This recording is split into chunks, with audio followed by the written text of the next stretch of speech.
మామీ makeover గురించి మాట్లాడుకుంది. ట్రెండింగ్‌లో ఉంది. చాలామంది అటు చూస్తున్నారు అని. సో, అసలు దీంట్లో మామీ మేకోవర్‌లో ఏమేమి సర్జరీస్ వస్తాయి మ్యామ్? మమ్మీ మేకోవర్లో ఏంటంటే పోస్ట్ ప్రెగ్నెన్సీ చేంజెస్ అన్ని రివర్సల్ చేయడానికి చేస్తాం.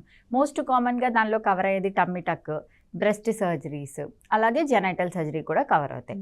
టమ్మీ టక్ అంటే ఏంటంటే మనకి ఎక్సెస్ స్కిన్, అంబ్లికస్ కింద చాలా జారిపోయిన స్కిన్ ఉంటుంది, అది తీసేయడం.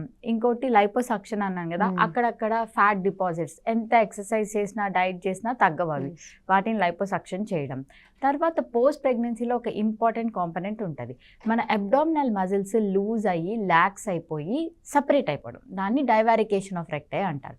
అలాంటి కేసులో కూడా దాన్ని కూడా టైట్నింగ్ చేస్తాం. సో అలా divarication of recti correction mostly functional, cosmetic కంటే అవి ఎంత ఎక్సర్సైజ్ చేసినా దాన్ని మనం కరెక్ట్ చేయడం. సో ఈ మూడు కలిపితే టమ్మీ టక్ అంటాం. Other surgery in mommy makeover is breast. Breast రిలేటెడ్గా ఏమవుతుందంటే లాక్టేషన్ కోసం బ్రెస్ట్ ఎంగార్జ్ అవుతాయి, బాగా ఎన్లార్జ్ అయ్యి మళ్ళీ లాక్టేషన్ అయిపోయిన తర్వాత ష్రింక్ అయిపోతుంది, బట్ స్కిన్ సాగి మిగిలిపోతుంది. దాన్నే బ్రెస్ట్ సాగి అయిపోయిందని పోస్ట్ ప్రెగ్నెన్సీ అలా అంటారు. సో దాన్ని లిఫ్ట్ అంటే ఎలివేట్ చేసి మోర్ రౌండ్ యూత్ఫుల్ బ్రెస్ట్గా చేయొచ్చు, దాన్ని మాస్టోపెక్సీ అంటాం.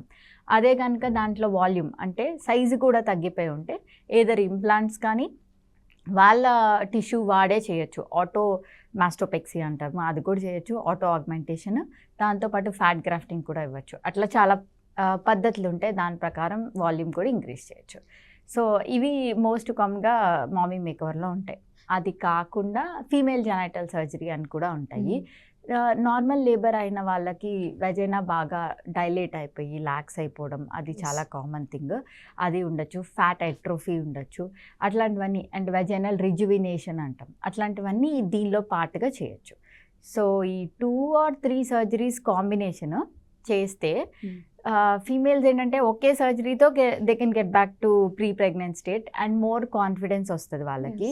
మల్టిపుల్ సర్జరీస్ అంటే మల్టిపుల్ టైమ్స్ అడ్మిట్ అవ్వాలి, మల్టిపుల్ టైమ్స్ రికవరీ వస్తాయి, కాబట్టి ఒకే షాట్లో ఎన్ని సేఫ్ అయితే అన్ని చేయడం మామీ మేకోవర్. ఓకే. ఇప్పుడు లైపోసెక్షన్ మీద కొంచెం అంతా నెగిటివ్గా ఉంది. కొన్ని హీరోయిన్స్ని కూడా చాలామంది ఎగ్జాంపుల్ తీసుకున్నామో, వాళ్ళు కొంతమంది చనిపోయారు, ఇట్లా రకరకాలుగా ఉంది. ఎక్కడైతే ఫ్యాట్ డిపాజిట్ అయిందో అక్కడ మీరు చేస్తారు, అంతే కదా సార్?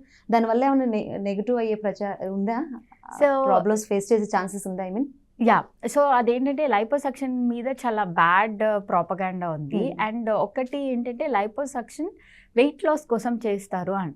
వెయిట్ లాస్ కోసం లైపోసక్షన్ అసలు చేయము, వెయిట్ లాస్ ప్రొసీజర్ కాదు అది. It is a contouring procedure, lipo sculpture అంటాం. అంటే ఎక్కడైనా ఒక బాడీ పార్ట్లో రెసిస్టెంట్ ఫ్యాట్, ఆ ఫ్యాట్ ఎలా ఉంటుందంటే ఏం చేసినా తగ్గదు, అట్లాంటి చోటల లైపోసక్షన్ చేయడం వల్ల ఆ పార్ట్ని కాంటూర్ చేస్తాం. మోస్ట్లీ అబ్డామిన్లో లేటరల్ ప్లాట్స్, లవ్ హ్యాండిల్స్ అంటాం. కొంతమంది ఫీమేల్స్కి లోవర్ బాడీ కాంటూర్ చాలా డిఫరెంట్గా ఉంటుంది, అట్లాంటి వాళ్ళకి. కొంతమందికి ఆర్మ్స్ ఉంటాయి, సో వాళ్ళకి లైపోసక్షన్ చేయడం వల్ల ఆ పర్టికులర్ పార్ట్ కాంటూర్ అవుతుంది. When it is done for weight loss అను massive liposuctions, huge amounts of liposuction చేసినప్పుడు బాడీలో కొంచెం ఎలక్ట్రోలైట్ ఇంబ్యాలెన్స్లు వచ్చి దానివల్ల కాంప్లికేషన్స్ వచ్చే ఛాన్స్ ఉంటాయి.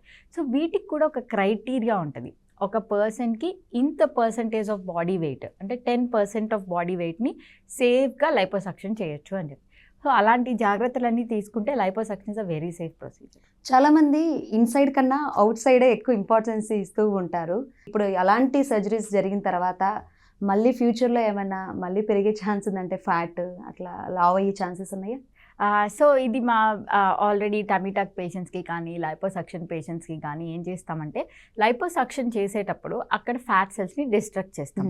మన బాడీలో వెయిట్ గెయిన్ అప్పుడు ఫ్యాట్ సెల్ సైజ్ ఇంక్రీజ్ అవుతుంది, నంబర్ కాదు. సో అందుకని ఏం చేస్తామంటే, ఎక్కడైతే లైపోసక్షన్ చేసామో అక్కడ ఫ్యాట్ డిపాజిట్ రాకపోవచ్చు, కానీ when they increase huge amounts అంటే 5 to 10 kgs మోరో పెరిగిపోతూ ఉంటే ఎక్కడో దగ్గర డిపాజిట్ అవ్వాలి కదా ఫ్యాట్. సో అలాంటప్పుడు అబ్నార్మల్ సైట్స్లో డిపాజిట్ అవుతుంది. అందుకని ముందే టమ్మీ టక్ అవ్వచ్చు, ఎనీ కాంటూరింగ్ ప్రొసీజర్, లైపోసక్షన్ అవ్వచ్చు, ఎట్లా అయినా వాళ్ళకి చెప్తాము, మీరు వెయిట్ని స్టేబుల్గా మెయింటైన్ చేయాలి. తగ్గకపోయినా పర్వాలేదు, అట్లీస్ట్ ఉన్న వెయిట్ని మెయింటైన్ చేయగలిగితే your results are long lasting, ఎక్కువ రోజులు అండ్ మంచిగా ఉంటాయి. So if they put on enormous weight, అప్పుడు అబ్నార్మల్ సైట్స్లో డిపాజిట్ అవుతాయి. ఓకే.